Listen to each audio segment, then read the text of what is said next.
Movie notes on Finding Nemo, 2003 film, 26 March 2025 viewing. I'm Tanis Leonhardi, she, her, hers of Seattle. And I talk through my movie notes for my Wednesday, 26 March 2025 viewing of the 2003 film Finding Nemo, which is a fiction film about a clownfish who lives in an anemone with his dad, gets taken by a scuba diver and put in an aquarium in a dentist's office, and the pursuit to find him and bring him back by his dad and various ocean environment community members. Yes, I bought this. This is my own copy. I bought this one. This came out on DVD. I even, put my first initial T in nail polish in multiple colors, 2 layers there on this one. It's the 2-disc collector's edition that came out when it initially was released on DVD. So this Hummer, this is older than a fair amount of people who are alive. Fun tidbit. Okay, and so it's an enjoyable one. It'd been over a decade, over 12 years since I'd seen it, and played well. I watched it with Kona Dog on the big screen TV downstairs, meaning like bigger than my computer, kind of thing, on the wall. And we watched together, and there's a scene where the dad and the son fishes are like, Dad, and then like they're concerned about being separated, and Kona started whining.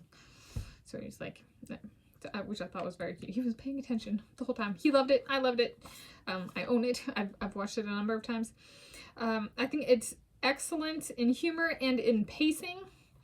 I enjoy the variety of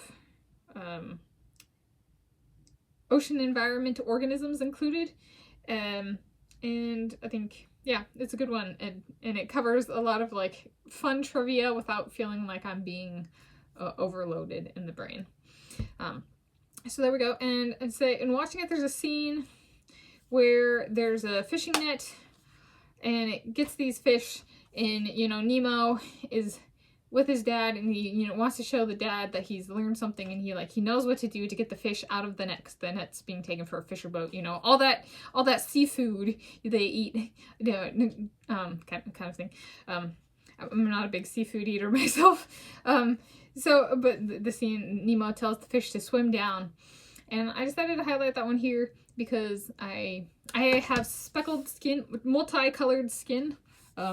And I got speckles that are brown, and at some point in time I decided to read about animal adaptations and speckles. And there's a fish in a river environment that's blue and has white dots or white speckles, and in survival settings they actually swim deeper in the river than they normally do, put themselves in a higher risk environment, and they have higher survival rates after putting themselves at greater risk.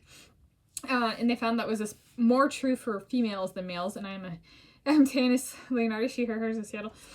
And so I was like, YouTube, people viewing this is,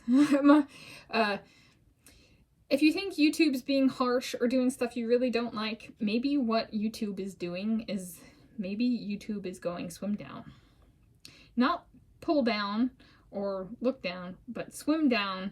And if things go down, like there's a recession or something like that, we're swimming down now to get out of the net so that if things go down, we can continue posting what we want to post, and we can continue watching what we want to watch. So thank you, YouTube. Might be a little bit of tough love for us, but they're trying to see us survive. So I decided to highlight that because that's something I've actually, the concept of going deeper in the water and putting myself at greater risk just to survive is actually something I've encountered in fish research that I've read while researching my own multicolored skin. So yeah, not everybody has speckles, and not necessarily in the volume I do, if you ever get to see my shoulders, the skin. So now maybe YouTube was inspired by Finding Nemo and being like, swim down, you guys, swim down so we can get out of the net, so we can continue making and watching whatever we want on this platform. So those are my movie notes on Finding Nemo, 2003 film, 26 March 2025 viewing.